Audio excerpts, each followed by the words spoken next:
Welcome to episode 13 of the Eternal Idols, and this time we're going into the Tony Martin era. Eternal Idol was so under the radar, so under promoted. I mean, I didn't even know they made a new album until I saw it in a record store and said, what the fuck? Black Sabbath's got a new album. Let me take this shit home and listen to it.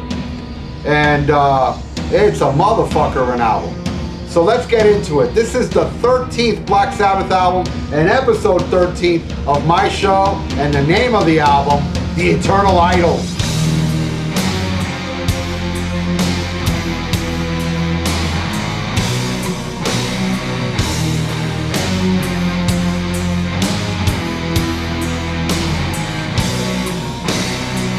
Okay, this is it. This is The Eternal Idol, and if you see, again, I got another deluxe edition.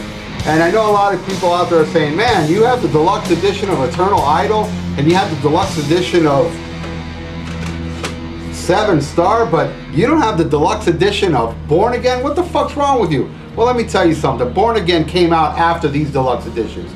And it's on the way in the mail, but it's an import. It's taking fucking forever. And I couldn't wait. I had to talk about Born Again because I love that fucking album.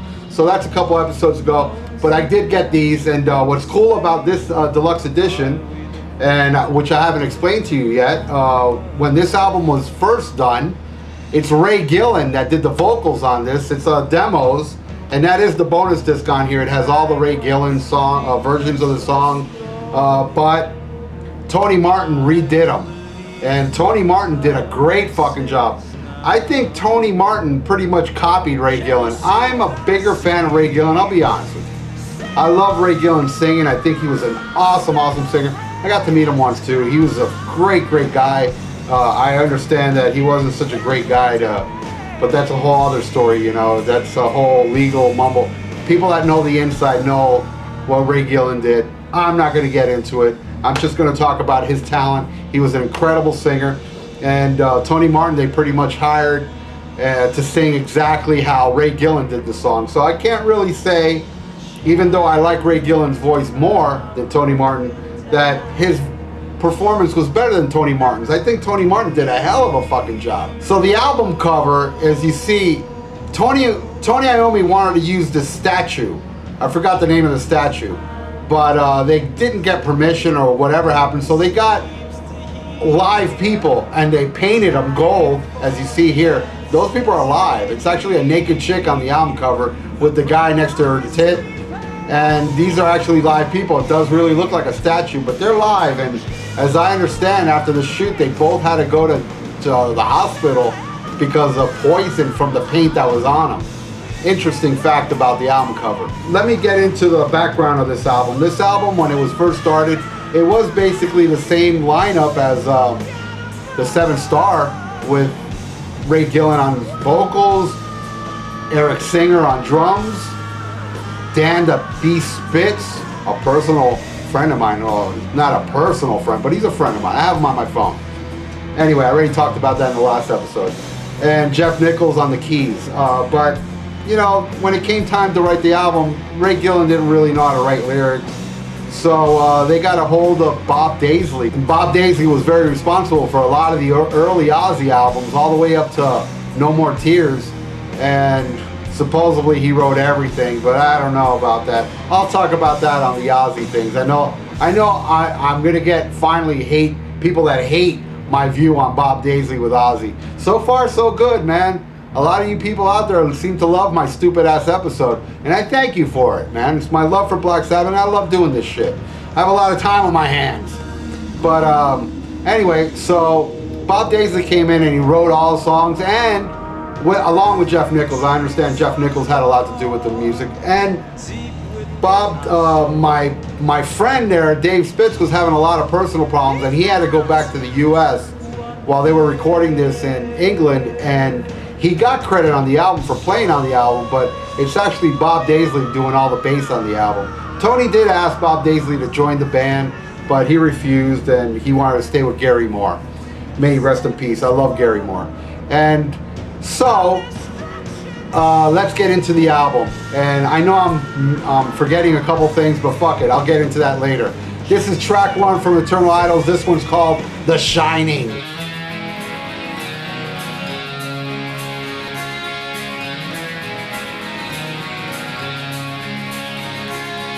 Track 1, The Shining. I'm not quite sure if it's about the Stephen King novel. Probably is, I don't know. But they only made one video for this album, and it's for the first song. This is the single, it's The Shining. This, if you noticed, the bass player in this video was never in Black Sabbath. He's never wrote anything for Black Sabbath. He's never played in Black Sabbath. He never did a live show. He never redid anything. This is some guy they found outside of the studio while they were recording the video, looked like a rocker, brought him in, slapped a bass on him, and told him, pretend you're in Black Sabbath. That's the story behind that guy, and I don't even know his name. Anyway, this is a great song. This is a riff that Tony Iommi has been sitting on for several years. I even believe all the way back to the Born Again era, he had this riff, and he never used it. Now he finally used it on this, and it's a great fucking song. Great way to start the album. Great performance from both Ray Gillen and Tony Martin. As I said before, Ray Gillen pretty much sang it the way that Tony Martin's singing it as you hear it now.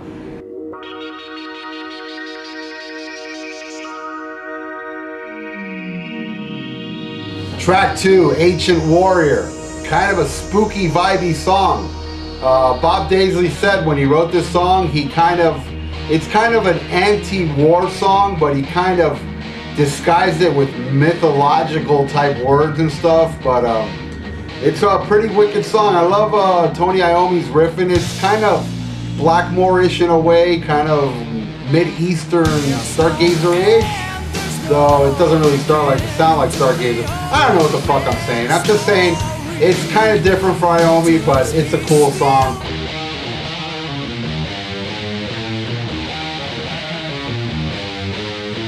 Hard Life to Love. This song, it's an upbeat, kind of like a party song, kind of a little out of the place, if you ask me. Not a big fan of this one. There's 2 songs on this album that I'm not too crazy about, though it's still a pretty cool song. It's not horrible, but I could do without it. I like the rest of the album more. This is kind of like a song I really don't care that much about, to tell you the truth. Sorry.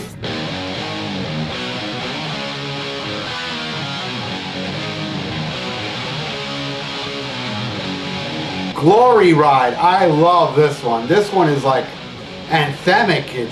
This is one of the, I think when I first had this album, this was like my favorite track off the album for a while. In the beginning, you know, this is the first one that really grabbed me off the album, even though I liked what I heard before, but it didn't sink in as well as this one did. Glory Ride is great. I love the singing on this song. It's so anthemic. It's just awesome. And that's the end of side 1. Now let's flip it over to side 2.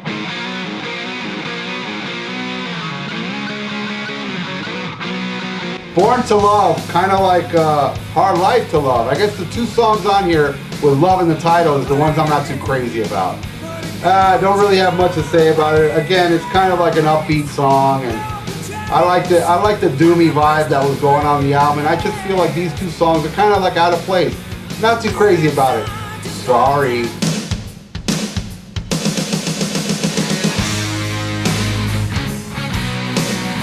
Nightmare. Now this one's good. This one is fucking good. I like this fucking song. It's a doomy, kind of spooky, killer song with great vocals, and it has a killer bluesy riff from Iommi, man. I just love the vibe. I love the vocals. An interesting thing about this is that Ray Gillen's laugh from the demos was actually used in this. So Ray Gillen does appear on the album that was released, but just his laugh. Listen closely.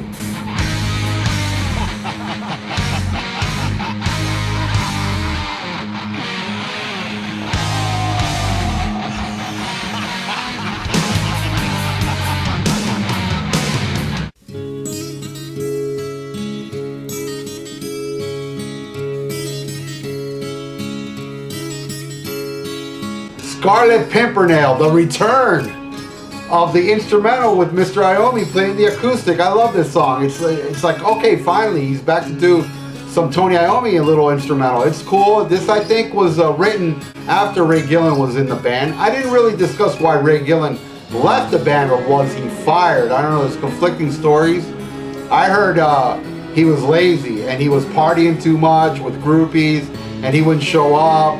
And then I heard other things that he was offered the gig with Blue Murder with John Sykes, and he pretty much bailed on Sabbath.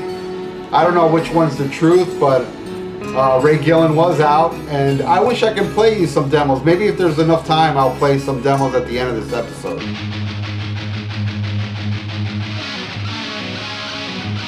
Lost Forever. Then this song cranks, man. This is like the heaviest song, the fastest song, the upbeat song. I love this song. This song's fucking kick-ass. This is a song, when I heard the album for the first time, I was like, holy shit, I was taken even back on by that one. I was like, damn, man, this song is extra heavy.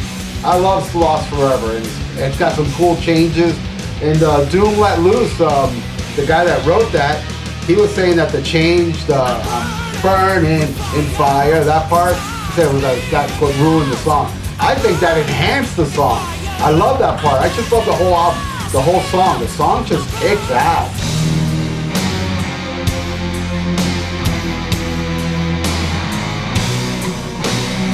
The title track, and my personal favorite off the album, it's kind of like the 80s version of the song Black Sabbath. And it's very evil, and again, like it's almost like you could just imagine Geezer writing this damn song. But it is Bob Daisley's lyrics, but it's it has that old Black Sabbath vibe, and you can't go wrong with that old Black Sabbath vibe. I love it. It's questioning God, total old school Black Sabbath Geezer shit. I love this song, and that's the end of the album, but the deluxe edition brings 2 bonus tracks.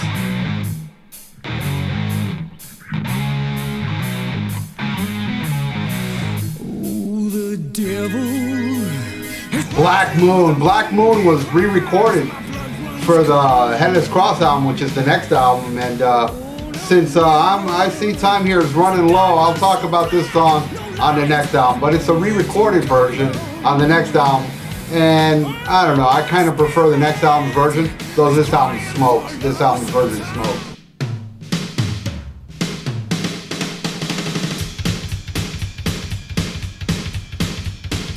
Some Kind of Woman. Sounds like that kind of woman was a teacher and Tony was hot for her. Hot for teacher. Van Halen. I don't know. This is just a little too Van Halen for my taste when it comes to Black Sabbath. I think they should be separated, but I gotta admit, the song kicks ass, and I love Van Halen, so I get this Tony Iommi's impression of Van Halen, and it's upbeat, and it's got a smoke and guitar solo. It's really fucking good. But it's a B-side, and I can understand why they left it off, but, you know, I mean, they should have left it off with Born to Love and Hard Life to Love and added Black Moon, and, I don't know, sat there and wrote a song called Doom. I don't know. Since I see I have a little time left, and I'll cut it here so you can listen to a little bit of the Ray Gillen stuff. This is the Ray Gillen demo I'll cut in through here so I can expand and finish talking about the album with the packaging of the deluxe edition, which it has, you can see inside, it has a picture of the Shining video. You can tell that's from the Shining video, and a live shot of Tony Martin.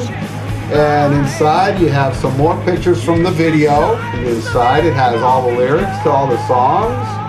And here's a picture of the band. Wow, that's a picture of, I guess that's the only picture of the actual band. Minus fucking Bob Daisley, whoever that bass player is there. I guess Tony Iommi got the cover of Kerrang! Hey, let's hear it, man. That magazine that used to be good. Anyway, so as I end all my shows talking about your mom, I'm not. You know, I mean, okay, well, let me put it this way. If that looked like your mom right there, that guy is like early Black Sabbath. He's like making sweet love to her. And then he shoots a load in her and gave birth to you.